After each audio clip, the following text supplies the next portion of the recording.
On est parti en vacances, je l'ai arrosé de Nestea, de glace, de super, de choses hyper sucrées. On a l'impression que sur les parents, il y a une pression, de réussite de courbe de glycémie, et avec tous ces moi le mien, ne refuse la pompe, il est toujours au stylo, c'est un choix, qui est tout à fait on a tendance à trop se resucrer et là je peux pas juger parce que je le vis pas. Os, le diabète, c'est pas la fin d'une vie. Bienvenue à toi dans ce nouvel épisode de la glycémie. C'est toujours ton émission qui impacte, guide et transforme ta vision de la pathologie. Enchanté, moi c'est Jules et au fil des épisodes, je recevrai des acteurs majeurs du domaine du diabète. Donc si c'est quelque chose qui t'intéresse, DJ, générique.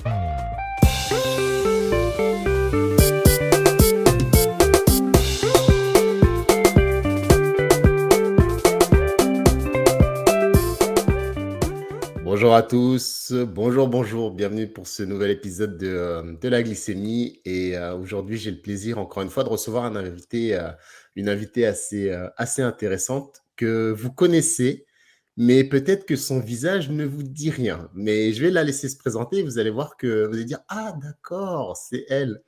Bah, bonjour, comment tu vas?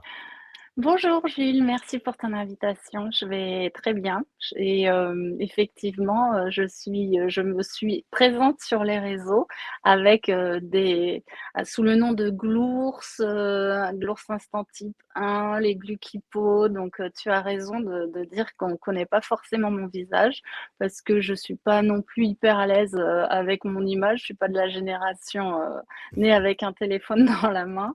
Donc voilà, c'est vrai que cet échange avec toi me permet d'être présente en tant que juste Vaya et je te remercie pour ça.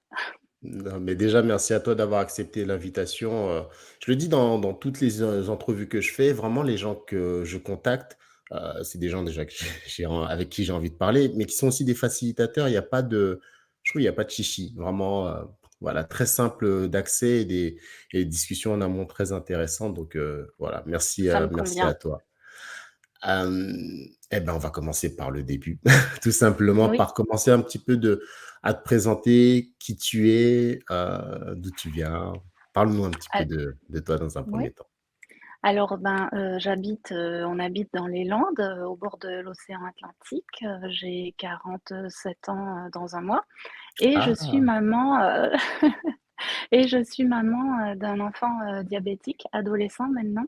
Il est diabétique de type 1 depuis ses 10 ans, CM2 et là il est en terminale, il prépare son bac. Donc une certaine expérience, du diabète dans la famille, mais néanmoins à renouveler tout le temps parce que la période de l'adolescence, pour, ceux qui le savent, ceux qui sont passés par là, c'est une période, riche en rebondissements, en adaptation au niveau du diabète, avec, la croissance, les hormones, finalement le diabète de ces 10 ans a été, certainement plus facile à gérer.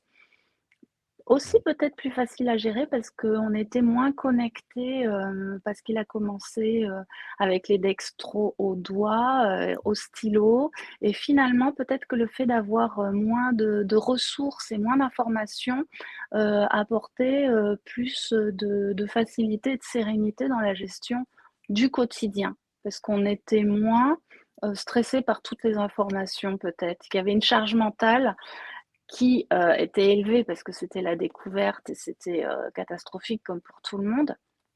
Mais je pense que ça nous permettait plus de liberté, heu,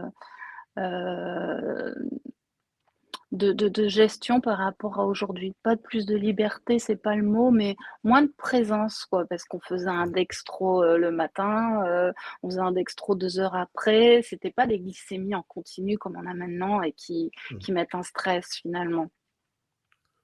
D'accord, c'est intéressant ce que tu dis, c'est Oui. que, Pardon, j'ai quelque attaqué directement comme non, non, ça. non, non, c'est ce qu'on veut nous, c'est vraiment ce qu'on veut, c'est que tu puisses parler, vraiment de ton expérience à toi puisqu'elle est pas comme celle des autres et celle des autres Mmh.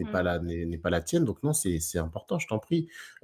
Moi juste le point Ouais, qui m'a un petit peu surpris, c'est de dire qu'aujourd'hui, dans un monde qui est, c'est vrai, hyper connecté, toi, tu te sentais mieux un petit peu quelque part, à l'ancienne et quand on parle de à l'ancienne, c'est il Ouais, y a pas 35 ans non plus, c'est vraiment, ouais. il Ouais, y a ça quelques évolue années. très vite. Ouais, ça évolue très vite et puis c'est vrai que maintenant, on a l'impression que sur les parents, il y a une pression, de réussite de courbe de glycémie, et avec tous ces réseaux sociaux où, on partage, des super belles hémoglobines glyquées, des super belles courbes, tu as l'impression parfois que si, ton enfant moi le mien, ne refuse la pompe, il est toujours au stylo, c'est un choix, qui est tout à fait, acceptable parce que j'ai OK. appris que sur la région, de Dax où on est suivi, il y a un peu plus de la moitié des enfants qui sont sous pompe et tous les autres sont au stylo, donc c'est pas non plus, une exceptionnel d'être resté au stylo. Mais Ouais, pour dire que ouais, tu avais quand même une pression, sur les parents, dire: «Ben, comment ça se fait qu'il ait des courbes qui soient pas, hyper linéaires?» linéaire, ouais. Bon, sauf Ah, quand on est sous boucle fermée, là, c'est un autre sujet parce que là, les courbes, heureusement que l'algorithme permet, de lisser les courbes. C'est ce qu'on lui demande de faire et il le fait très, très bien.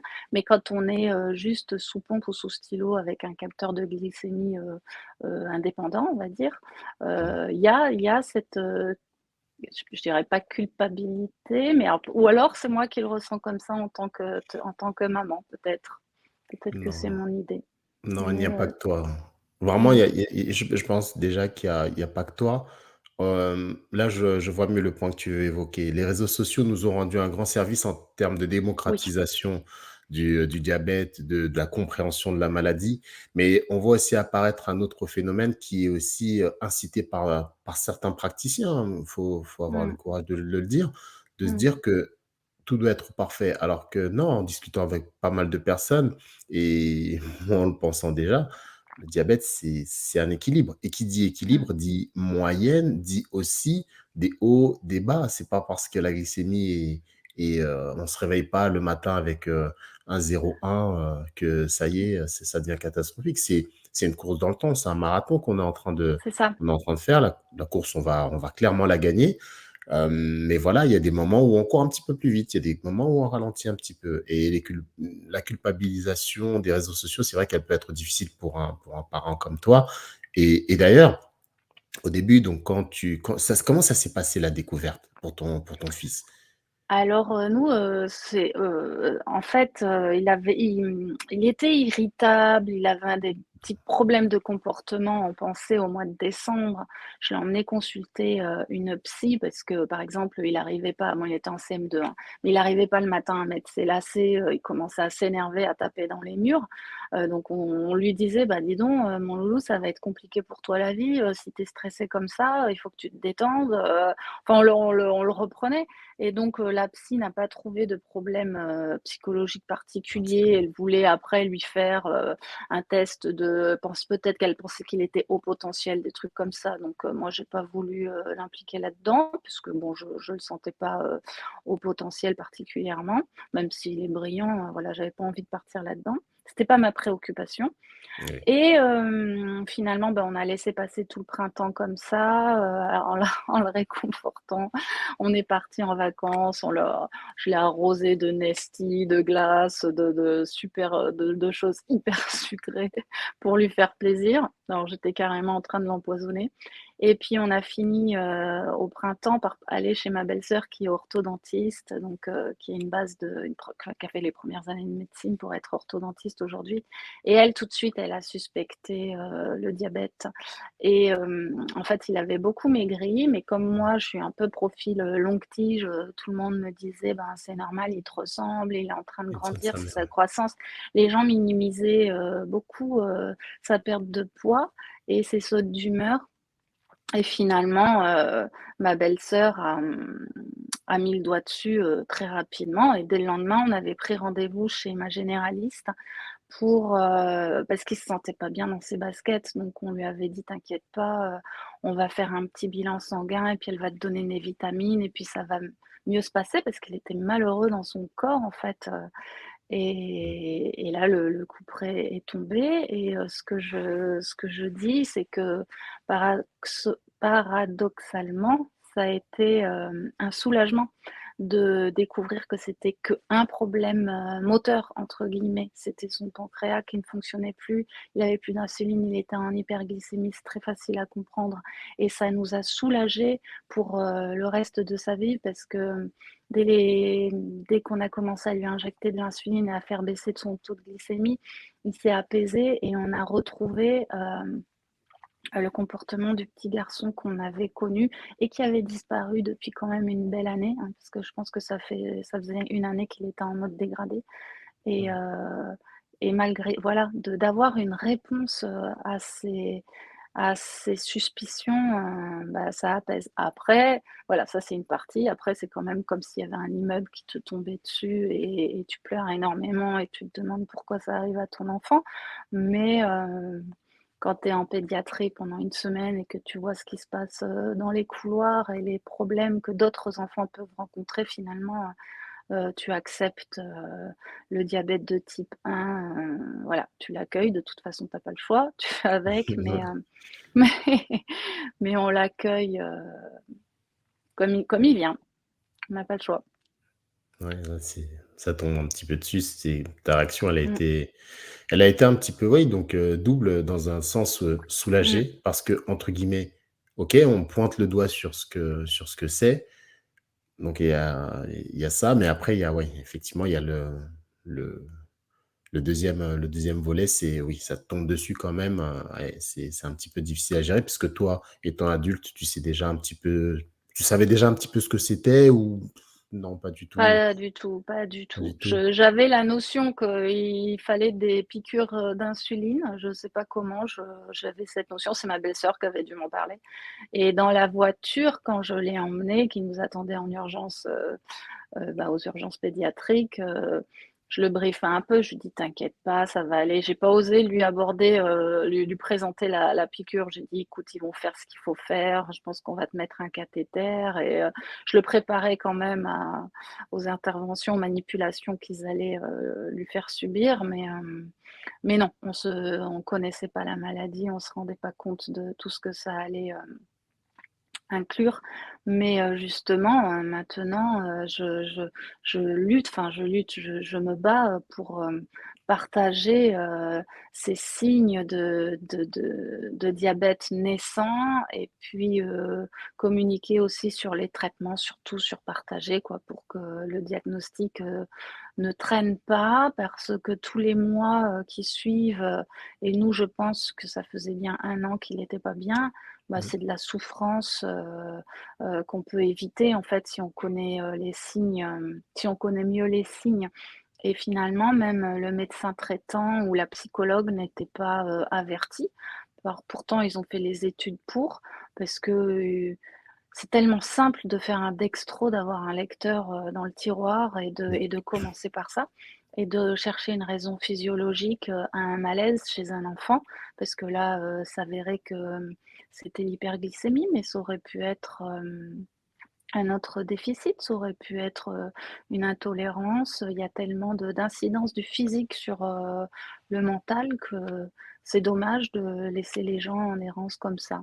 Donc, ben, oui, les réseaux sociaux, se sont super développés parce qu'à l'époque, il Ouais. y avait rien sur internet. Quand je cherchais sur internet, je tombais sur des sites qui faisaient peur comme, disait Gisèle, elle en avait parlé ou alors des sites, extrêmes, où on partait vraiment dans le enfin qui avaient pas de rapport finalement, où on partait dans le véganisme, des cures de jus, des trucs qui m'apportait pas les réponses que j'attendais, je dis pas que c'est pas bien, chacun son chemin, mais c'est pas Ouais. ça et du coup, bah, on n'avait pas envie de partager ça non plus, donc le travail de partage était plus compliqué qu'aujourd'hui. Ouais, avec les réseaux, c'est génial et puis, communiquer tout simplement sur le Mmh. parking, de l'école, avec mes collègues. Je manque pas une occasion de dès qu'il y a quelque chose qui met la puce à l'oreille, je présente, l'affaire comme ça, sans souhaiter à personne de découvrir un diabète évidemment, mais le fait de l'entendre, ben, ça pourra éclairer une personne, peut-être pour quelqu'un qu'elle connaît, un voisin, un petit enfant qui est dans la classe et c'est toujours ça de gagner. C'est des Oui. petites gouttes d'eau, hein, à chaque fois, hein. Oui, c'est un travail, Mmh. vraiment un travail de fond qu'il faut Mmh. faire, mais Ouais, j'ai déjà évoqué, pour ma part, comment comment j'ai appris le diagnostic. Effectivement, oui. grosse fatigue, grosse soif, je trouvais que l'eau, c'était bon. Je trouvais que l'eau, c'était bon, mais à un point, waouh! Ah, c'était une sensation particulière, mais tu vois, le truc, c'est que quand on n'a pas de diabète, on s'en fout. On s'en fout. On s'en fout clairement, on s'en fout clairement et On peut nous, pas notre travail, réaliser. toi, le travail que tu as fait, que tu continues à faire jour après jour, il est super important. C'est un travail structurant qui prendra des années parce que les chiffres galopent, effectivement. Mmh. Mais clairement, la population, heu, d'une manière générale, tu es pas concerné par le truc, enfin, bon, Ouais. voilà, il y a plein d'autres pathologies, bon, le diabète, je te le dis grossièrement, ah, ils ont mangé trop de sucre, bah, mange moins de sucre, et puis bon, voilà, ça ira et puis c'est tout, quoi. Les gens, tu vois, Mmh. déjà ils s'en fichent de la maladie parce qu'ils n'ont pas, chose qu'on peut comprendre aussi, mais après ils ne la comprennent pas, tu vois? Ouais. Ils comprennent pas les différences qu'il peut y avoir et justement par rapport à ça, toi, ton fils étant tout petit, bah, il comprend un petit peu, il va à l'hôpital. Est-ce qu'il a compris un petit peu? Est-ce que lui, ou il l'a accepté directement? Vous lui avez fait passer ça comme un grand jeu, comme des petites épreuves? Comment ça s'est passé la réaction pour lui? On a eu la tienne, effectivement, Ouais. Non, mais là lui, ça durait, 20 minutes avant qu'il mettait l'aiguille contre sa peau. Il appuyait tout doucement parce que c'est fatigant aussi de gérer une hypo pour repartir en hyper derrière. Et OK, moi, OK. j'avais besoin de quelque chose en plus pour pas, le laisser seul dans cet effort, en fait.